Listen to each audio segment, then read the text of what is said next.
All right. Well, excellent, Daniel. I'm glad you could join us, and everybody who gets to watch later, welcome.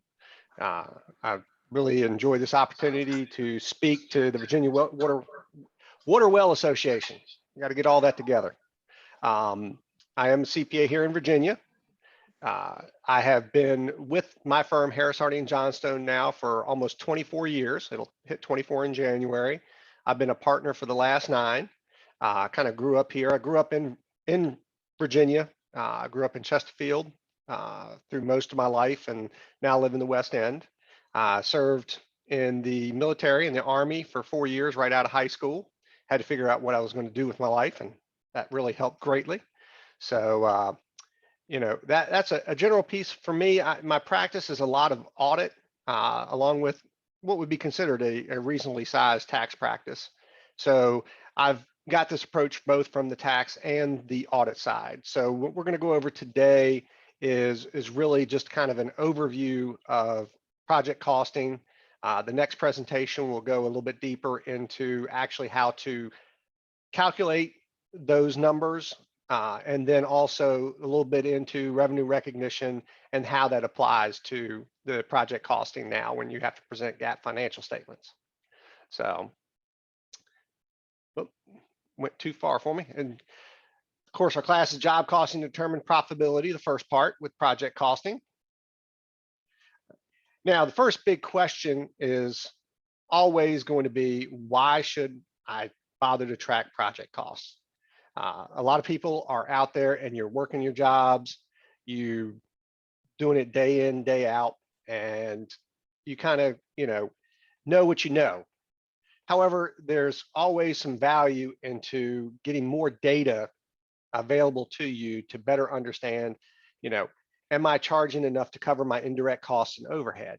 Because if you don't bring those into your equation for how much you charge for a job, then you're going to have real difficulty really making money off jobs. And also looking at what kind of margin do I want to make off of my jobs. That's a key piece, because you didn't get in this business to break even, to barely get by. You own a business because you want to have profitability.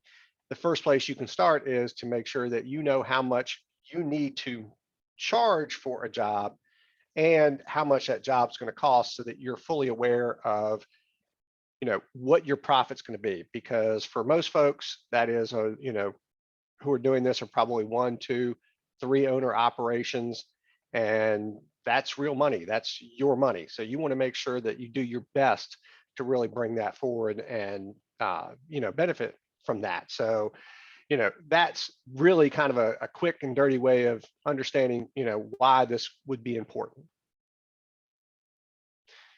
So another response sometimes is, I know how much I will net off a job by just eyeballing it.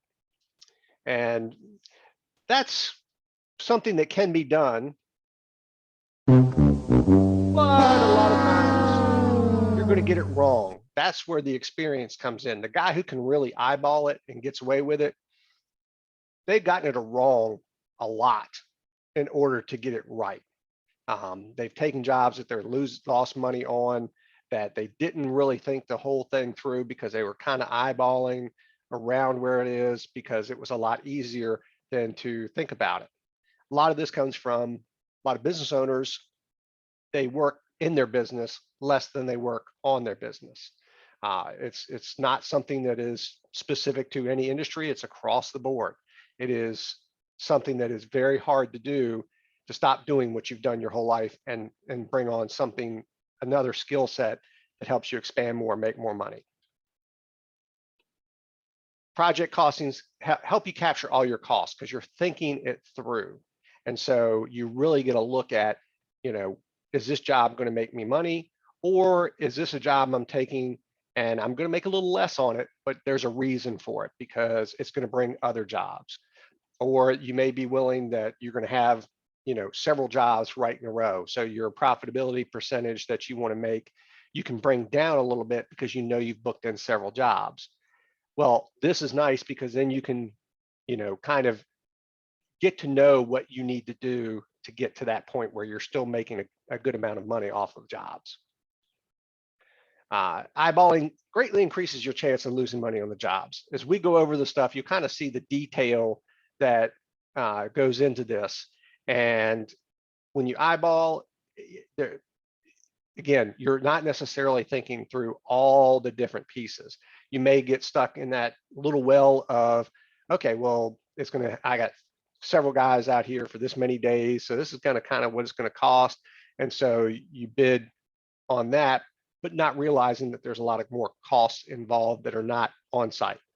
And this is where you go through and you kind of do this and you make sure that you are thinking about all the pieces together in order to make sure that everything comes out the way you want. And as my little meme here, one cannot simply guesstimate. When we roll back a little bit to eyeballing it, when you first start, it's a true guesstimate. If you've been doing the project costing for a while and you know all the things and you get in this habit, it becomes easier to kind of guesstimate and eyeball. You still want to make sure that it's all correct by actually doing the project costing piece of it beforehand, your bid. When you're looking at your bid, project costing is very valuable in that process, and then tracking it all the way through. There are three types of project costs. One is your direct costs. Two are your indirect costs. And three is overhead. Really, there's nothing magical about those items. It's those three. When you go through, you're going to really see sometimes where indirect costs and overhead costs are used interchangeably as a title. If you work on government contracts, you'll see that they always specify differences because they allocate different rates and different cost reimbursement structures for these items. But there are very specific reasons that these are actually different areas in the indirect and overhead. And your overhead costs can additionally be divided further when there's an area called DACA. I don't know how many folks will be familiar with DACA. It's governmental stuff, but they actually want you to take your overhead and apply a pool format to it. So you take different sections of your overhead costs and there'll be a different reimbursement rate for those different sections of overhead. So we'll kick off here with direct cost. Direct cost is simply a cost that is directly traceable to the project. Another way to look at it is if the project didn't occur, the incremental cost would not be incurred. Now, there may be some pieces here you're looking at it going, well, I've still got guys I'm paying, even if they go to a job site or not. Well, when you're looking at it from a direct cost standpoint, those guys are not costing you for that project because they're not on the site. There's nothing there to incur. So you've got to kind of look at it like, almost like you're renting the guys when you're doing project costing, that you're renting them at their hourly rate and that you have that determined up front. So that's where the incremental cost piece is going to be. And this is something that, comes with a little practice. We're going to go through some areas that are direct cost, some areas that are, indirect cost, and some areas that are going to be overhead. Some of the direct costs are payroll. Just like we discussed earlier, it's really about, guys on site, their rate per hour, even if they're salaried, you want to divide it out. You also, depending on how deep you want to get, there's some things with payroll taxes and employee benefits. It's really kind of how deep you want to go. Anything that doesn't fall in direct costs will tip into the next buckets. There's commissions. Now, commissions are special because in order for a commission to really be considered a direct cost, it really needs to be specific to the job. So by that, I mean, if you are paying somebody a commission that they earn the commission on that job. If that job doesn't happen, then they lose that part of their commission. Or if that job does happen, they get that commission and it's not dependent on other outside factors. When we talk about equipment usage, rented equipment is easy for direct costs. because you're renting it for a number of days. That's on site, number of days, you have a direct line. Now, owned equipment, there's a little bit more involved in that, especially with depreciation, because when you, it's different than strictly GAAP depreciation, generally accepted accounting principles, and it's different than tax.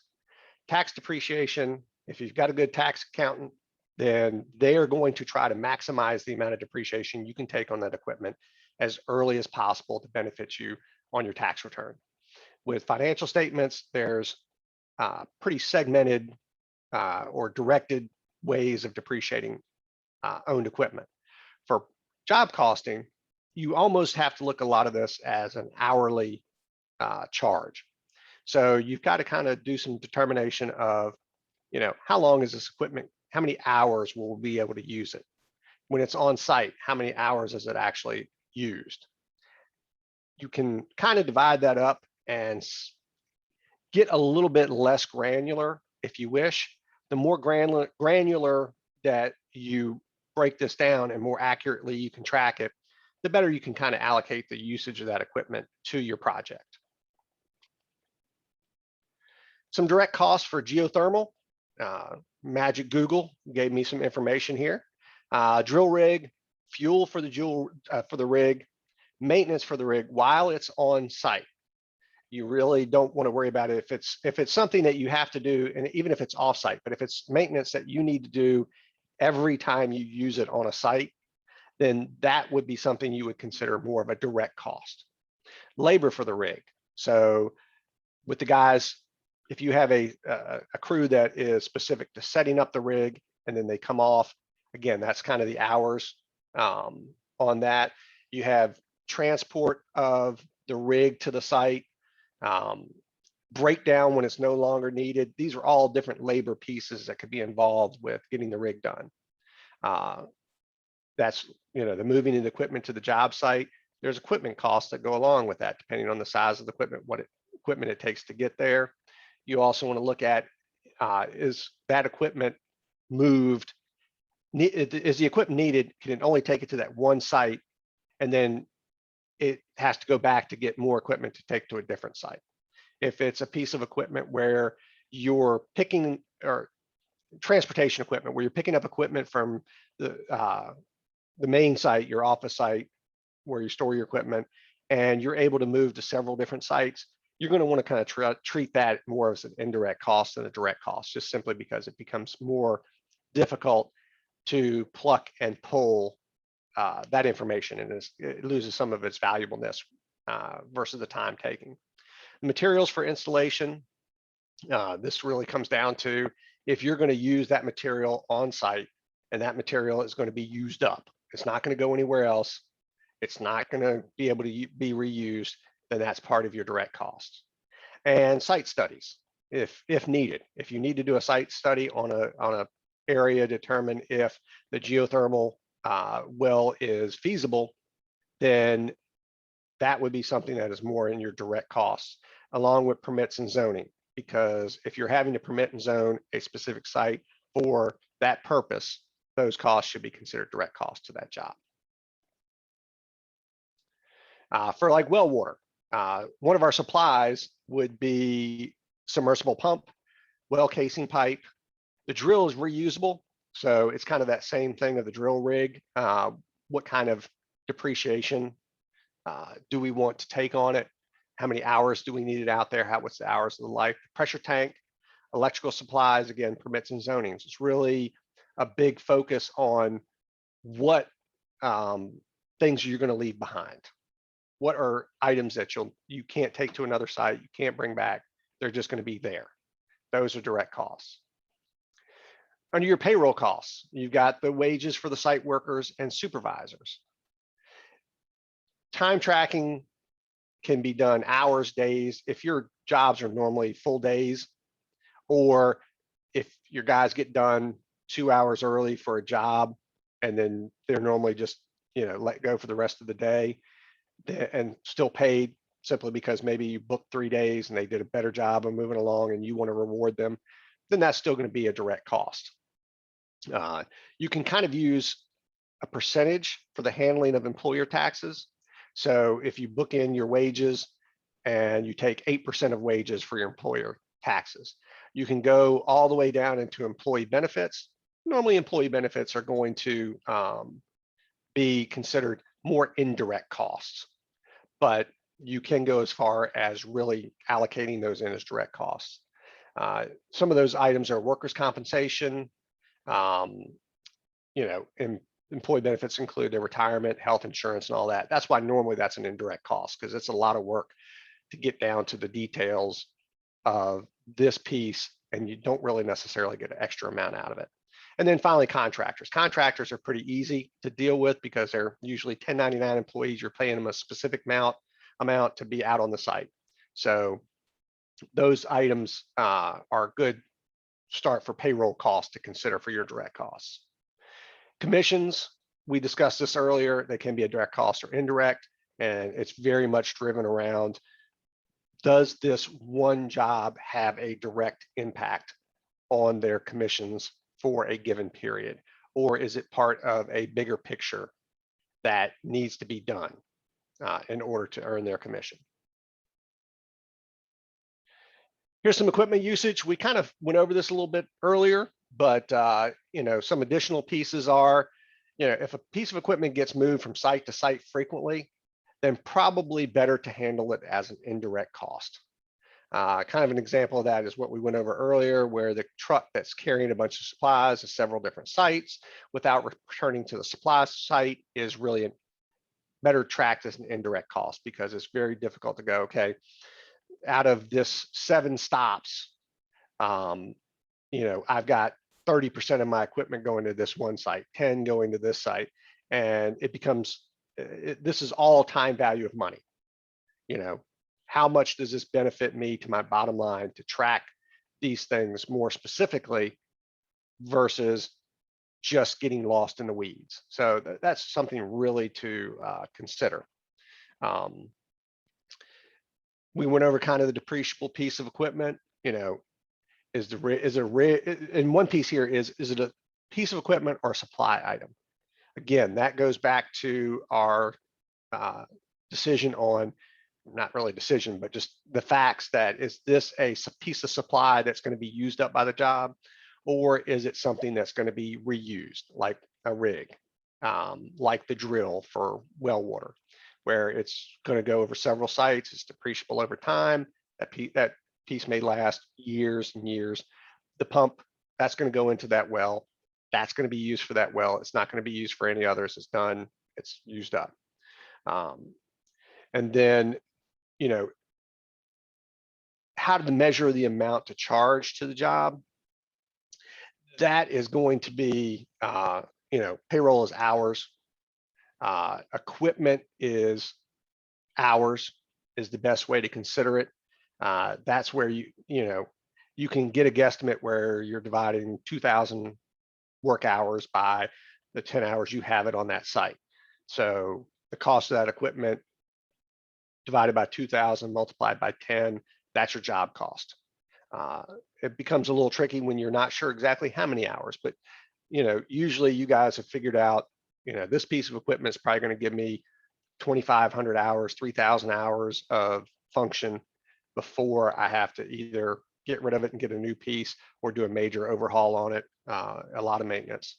Equipment rental is another direct equipment cost piece that is much easier to track, because you've got the exact rental piece, you bring that in and you know exactly how much it costs you. When we're looking at equipment repairs, again, that's the on-site that is required for every job in order to make it function. Now, it becomes a repairs and maintenance piece becomes a question of whether a unexpected repair be considered a job cost or not.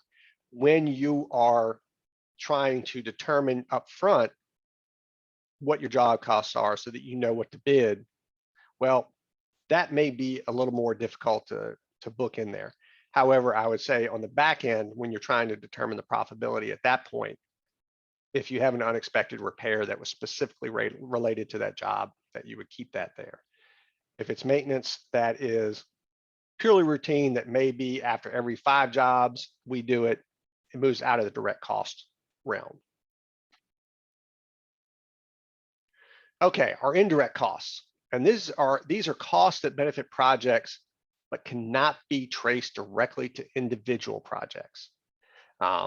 They normally are allocated based on a formula connected to direct costs. So as we go over the indirect costs, you accumulate those indirect costs and you say that, okay, if it's this percentage of the direct costs will go to that job. When we get to our next one, we'll go into a little more detail on exactly how to calculate that, how to apply that, and how to make sure that you're allocating the correct amount, because you don't want to overcharge to a job simply because you might overbid and lose out on those bids. You don't want to undercharge simply because then you're not covering all your costs and you're not making as much money for yourself as you possibly could. All right, so indirect costs. Insurance that covers projects but not specific to a particular job. This can be if you have some liability protection that is specific to work on sites, but it's not particular one site. It covers all your different jobs. We also have your commissions area, which, if it's not tied to one specific job. And to give you an example of this is if you have a salesperson and their job is to go out there, win these bids, and if we look at over the quarter, if they bring in more than X dollars of bids, they will get a commission based on that. Well, that becomes an indirect cost because one job by itself does not tell you how much that commission is going to be. It's going to be a whole quarter that's going to determine what the cost is, and then you've got to determine how to apply it. You have the big costs. If you've got you use a service that charges you a monthly fee and X dollars per bid. You use a bidding company that helps you out.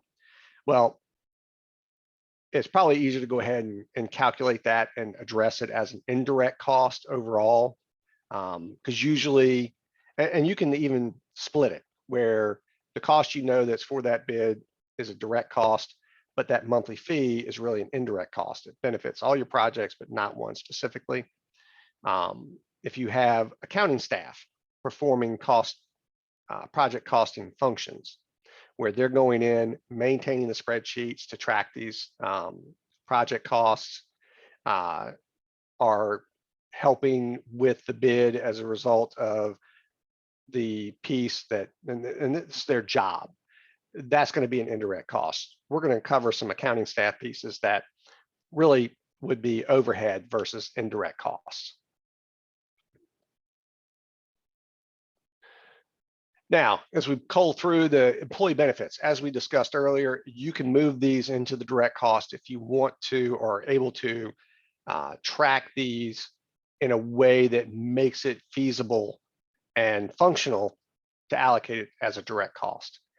Most companies and most government contracts consider this an indirect cost simply because there's a lot more work to go into it, especially if you look at health insurance. Each employee can have a different health insurance expense. Therefore, you would have to have a calculation of the number of hours that person works and factor in how much your insurance cost is for them. And it becomes a chore and really doesn't, swing the pendulum much in one direction or the other to put it as an indirect cost. There are legal fees associated with the indirect costs. Main legal fee you would want to think about in here is if you've paid a attorney's office or to draft a master contract. So this is the part of the contract that can be used over and over and over and over on jobs. There's no rewording of it.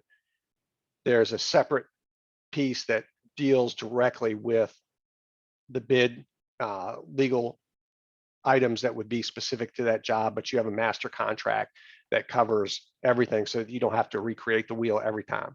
That's really an indirect cost item. Fuel costs for supervisor's vehicle. I threw this in here as kind of a, when we get into the what ifs, the devil is always, in the details. How far down do we go? How granular do we get? Supervisors normally are not going to hang around on one site all for their whole piece. They've got several sites that they have to be overseeing, so they will be hopping from site to site to site. Therefore, you're going to be better served by tracking the fuel costs and even the supervisor's salary and allocating it more as an indirect cost on jobs versus a direct cost on jobs. You may have it where you're kind of going one job, wrap it up, move to the next job. Then that makes more sense, and it's easier to track as a direct cost using that supervisor's hourly rate. As we went over earlier, we had the accounting staff performing project costing functions. Again, this is something that, if you had it dedicated and you accounting staff, that's all they did, project costing function, and they could track how many hours they spent dealing with each job, you could put it in as a direct cost.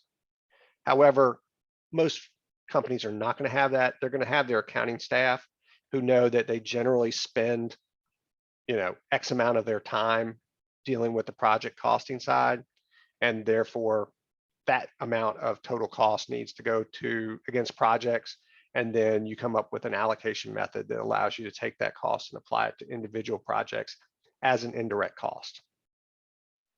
And then advertising. Yes. So we had one comment come in that wanted to bring to light that most business owners in this industry actually do it all in essence. So they, perform the service, but they also do the estimating and the site checking and all of that. So how would you just incorporate all of that together to try and?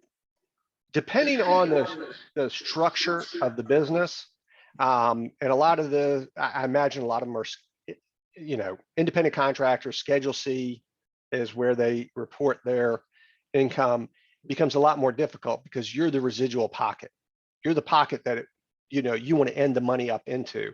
So your time and effort, I would say, from a overall standpoint, what you'd want to do is come up with a value for your time and effort in these projects and apply that as a cost, because it is a real cost. We talk to business owners all the time about this particular piece, and I kind of covered just a brief little pop-up earlier where I discussed working on versus in your business, and it's a tough line to walk to determine where the benefit is, but there is a cost to you doing everything. So you want to apply it in there, and you want to make sure that that's part of your calculation for the profit. And it may be that you end up calculating everything else in there, and that profit margin is how you look at what goes into your pocket. And so, it's a difficult piece, but I always recommend applying some cost for your time, because then you start understanding that if I was doing something else, then, if I brought somebody else in, and that's the way to look at it. If you're bringing someone, if you would normally have someone, not normally, but if you had someone else do it, what would their cost be to perform that function that you're performing? Apply that to the job, because you not only want to have that profit margin left over at the end, you want to compensate you for your time. That's important. I know a lot of small business owners that they spend so much time down low, they don't calculate that lost value. So if you pulled, in this example, if you pulled yourself out of those areas, could you pull in 3 or 4 more jobs? Because you were able to spend more time doing that valuable piece of bidding and everything else. So, for the small guys, that's the biggest piece of it, because it's very easy to think, well, I'm cutting costs by doing it myself. Well, if the cost of the person you bring in would be less than the revenue you could generate by pulling yourself out of that and incurring that additional cost, then you want to pull yourself out, incur that cost, because now you're going to pull in more revenue. So that's the kind of measure that you really want in there.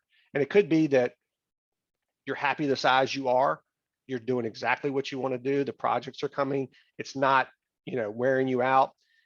That's the other side of it. If you're pulling every week, 12-hour days in order to do all the pieces, and you're working through the weekends, that's why I say there's always cost that needs to be applied, because your time is valuable. And so those are just where you have to wear it. But that's specific to the question is, how do you put that in there? You value your time either based on what you value it at or what it would take to replace you in that function. I hope that did a good job of explaining that piece. And if not, then let me know and I'll try to elaborate a little bit more. But another indirect cost is advertising. You've got to go out there and get the bids. If you're a smaller guy, maybe all just referrals.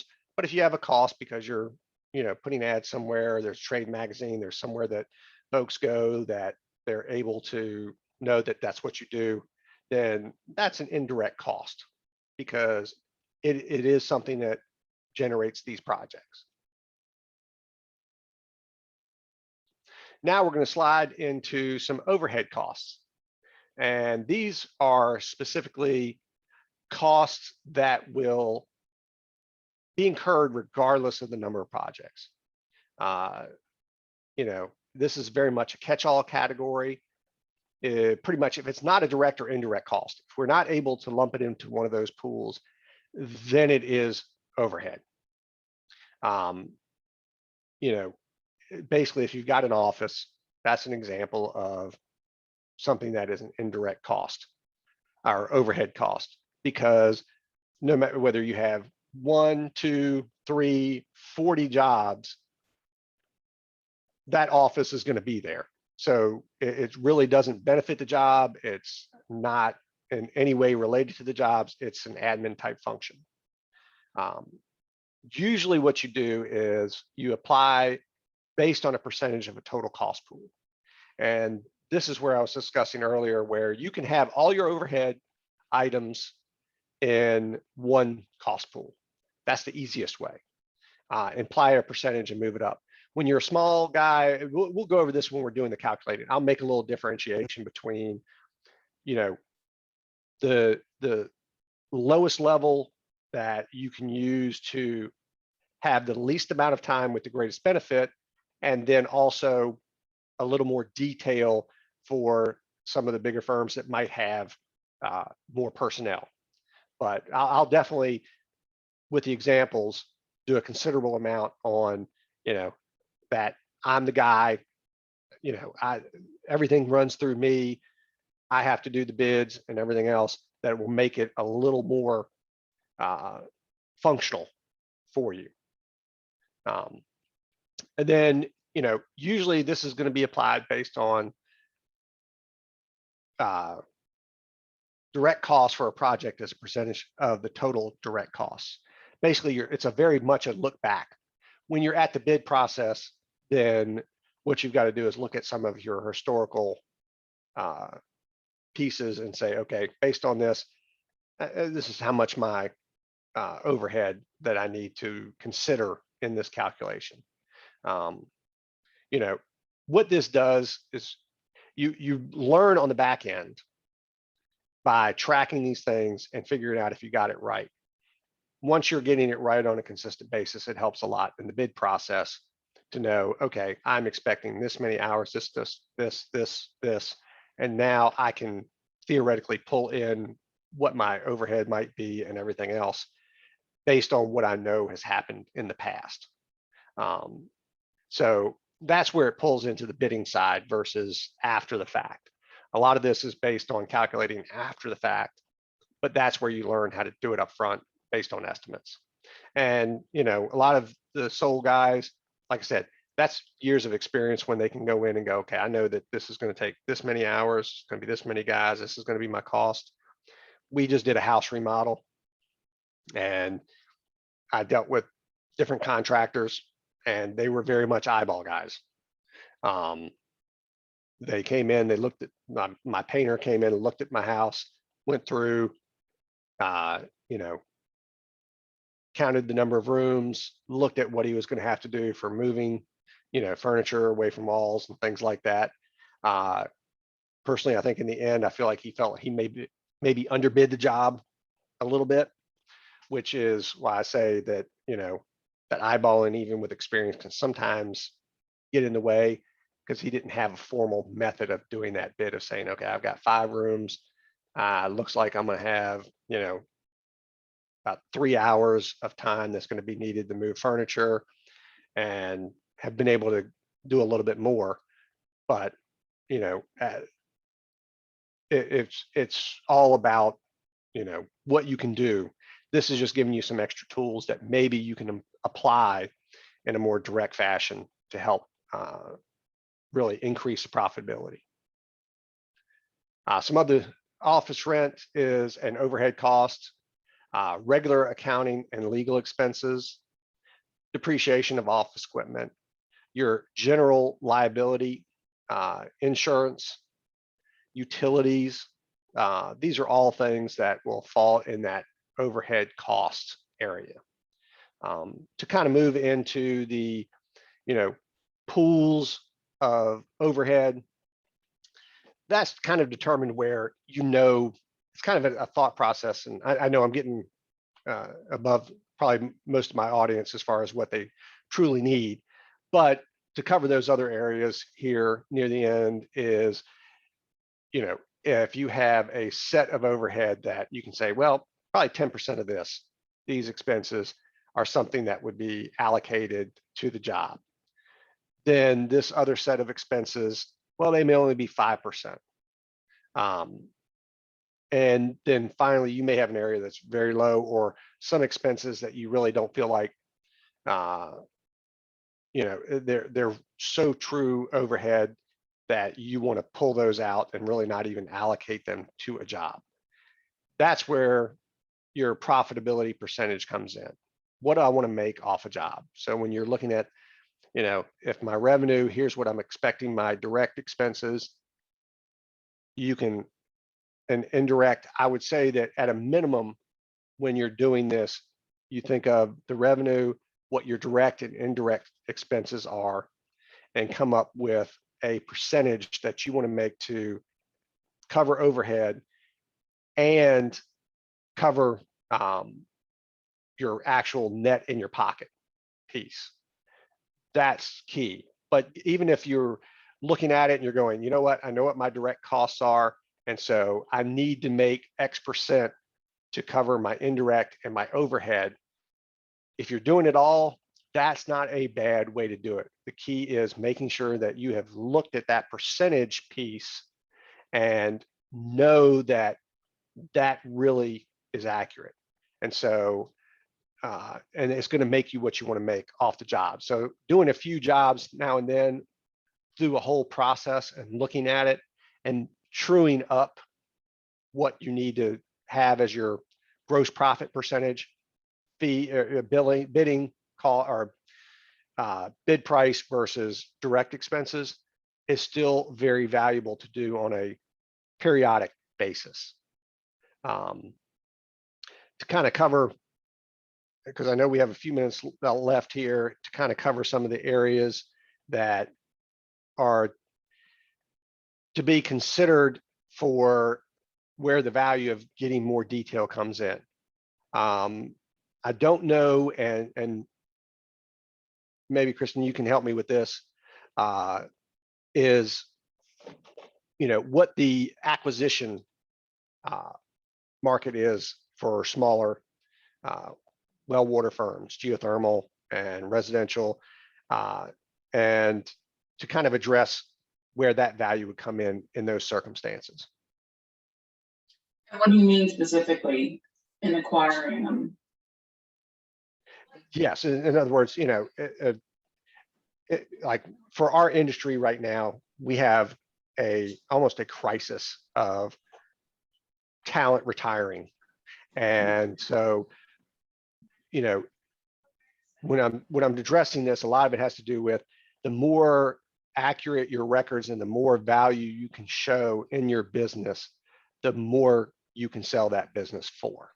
So I didn't know if, it was a common practice for a smaller company to sell out to a larger company, or is that just something that's, not common practice for you guys? It's not necessarily a common practice. It has happened, and it is happening in certain situations, but in most circumstances, if a contractor, well drilling contractor, is no longer able to move forward for various reasons, usually they just close the doors, sell off the equipment. There has been a situation in the past 2 years to where a company basically sold their name and allowed someone else to absorb it within their company. But most times they shut doors. Okay. And maybe, that may be part of it is, when your industry piece where the owner is doing so much that everything is invested in that owner. So it's harder to acquire, those smaller companies. And we run into it where it's a difficult piece with, smaller firms that are single owner. The clients that they know and everything, their business is gotten because of their reputation. And, how much value is to a larger company pulling that person in, or just they can now not worry about, I like the comment, most people don't want to do this work. I can understand that. It is hard work. My parents' property has a well out there, and I know those guys work extremely hard. And maybe it's more, I don't know if the geothermal guys have larger things where they would, be wanting to sell up, but it's still something that's important, because it may be something that, if the plan ahead goes there of trying to find a buyer and saying, look, I know people in this area, I really want to get out in the next, I want to retire in several years. I can bring you business, and being able to do that and showing the value of your company, this comes into play where you can show that, when we have profitable jobs. So when we go out and do jobs, they're profitable. Therefore, it's worth bringing you in early and using you to make the contacts. And I know it's a tough business, especially I imagine the residential well business is very difficult. And I see the comment also that, kind of on the final generation. And that's, although I imagine that a lot more of your well water businesses are generational in nature, where somebody comes up and it's common for, the son take over the father's business, that it's, fading out. Generations are changing. It's no longer, not a whole lot of people are looking to just pound away and work that hard. Well, this industry is an industry to where you're taught and educated on the site basically, and it mandates it, it demands it, because our accreditation comes from the ability to gain experience under a master water well systems provider. So it's a more of a difficult transition to, try and sell off the company to another entity, because if that entity has to be accredited. And how do you get accredited? Well, you have on the job experience. And in our area and almost nationwide, there's really not a educational course or like college, university type of that. There used to be. They have a facility up in Canada who offers education, but it's not recognized that you need to have a certain degree. You need to have experience, and then you need to also sit for examination. So it's a different path to be able to obtain this. And so usually when, unfortunately, if someone has to close doors, it's just the neighboring drilling contractor to absorb that service area. Or little, black zones kind of pop up to where it's very hard to find people to work in certain areas. Yeah, so, then this would more roll to the area of value in making sure that you are maximizing your profit per job. And I imagine also, I would get feedback from a lot of your folks saying, look, we kind of know what we can bid. And so the cost side is what the cost side is, but I don't know how the downward pressure, we face it all the time where, we as a industry cut our own throats at times because we have people who are way underbid a job in order to get it, but they don't necessarily, even with the CPA designation, there's so many different things that go into it. They're not always competent and qualified in that area.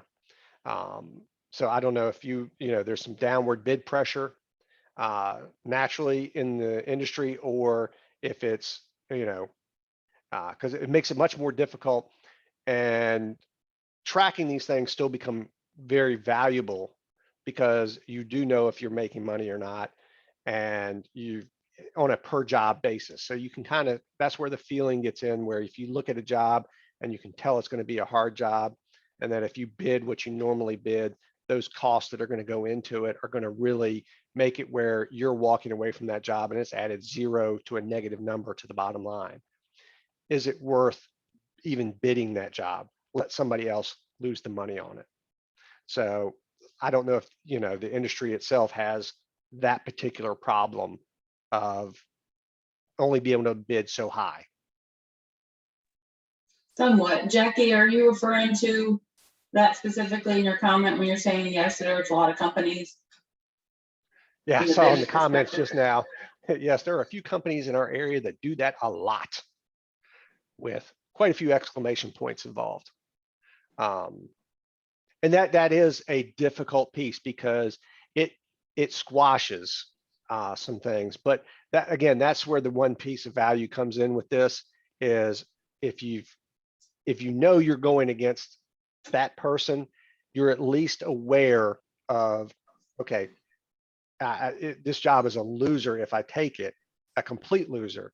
And but you also may know that, okay, I'm willing to take this job. I'm not going to make a 20% margin on it or 25%, whatever the bottom line margin that you want to make. It'll be 10%. But that's still going to add 10% to the bottom line, and I have capacity to do it. Versus you may have capacity and trying to make sure that you don't run after a job that is going to have that negative bottom line to it, because even if you have capacity and you lose money on a job, you really didn't get anywhere. And so, there's still value to it, but it becomes much more difficult to present how valuable in kind of your area that you're doing. So that's some good information for my next class to kind of focus it based on this information and not just a generic, here's how you do it, kind of pile more into, how to get the most value out of this piece with the restrictions that come into play for you guys. So George, does part 2, the next week's class, does that go more into depth of taking all of these items into consideration, then how to monetize it and then turn it into a percentage and a formula that we can in essence put on the varying projects? Yeah, and it's a lot of, and I might get with you a little bit to since you're infinitely in-depth familiar with the industry, is getting a little more feedback on a couple areas that will help me refine this next class, because a lot of it rolls into looking at each specific company. There can be kind of a somewhat of across the board piece, but it's talking to those areas where there may be some special pieces to consider, and I want to make sure that I incorporate that in, because I think it needs to mean something to your folks. And if we have a large portion, which are the sole owners that do a lot, that we need to cater a little extra that way when I get into the actual details of calculating. That's definitely true. Yeah. Most of them are small. Most of them are a 2 or 3 man show. Some of them do the paperwork and go out drilling same day. Oh yeah, and it's like most of the industries out there, like my painter, my guy who redid my deck, he could have used a class in this job costing, because we ended up parting ways, not happy with each other. And he even had a chance to rebid the job. He missed certain areas by just eyeballing it. He did not hear what my wife and I were saying. He bid the job initially on lumber, and we had specifically said Trex. And so that's a different labor piece for them. And so we had to refigure that piece, but we were sitting at Lowe's when I found out that he had bid everything and calculated everything based on lumber. So we kind of did that calculation. And then when we got near the end, when I was not happy with a couple pieces and he wanted to charge me labor for it, it was like, okay, wait a minute. And that's what I told him in the end. We had very bad communication issues from the get-go. And it ended up, I know he was not happy with me as a customer, and I was not happy with him as a contractor. And all of it could have been fixed. Part of the problem was with the industry right now, it's so, they've got 7 jobs lined up. And so he just made a mistake. So that's the kind of pieces where this could have come into play a little bit better on there, is, getting better and faster with understanding how to get to that bottom line so that your bid process can be smoother. You can get to that eyeball phase, but that eyeball phase is because you've calculated through and paid attention to what it really costs over time.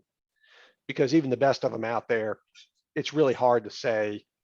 We have times where we're looking at it, a job, and we have projects. We do engagements, and they're very much project oriented, where we have decisions to make, and sometimes we're even bad about taking a job and then looking at it afterwards and saying, well, probably should have been more. That would hopefully will never be the answer, or it's a very infrequent answer that I wish I'd have done something different. So that covers my presentation. This was my last slide on it. Okay.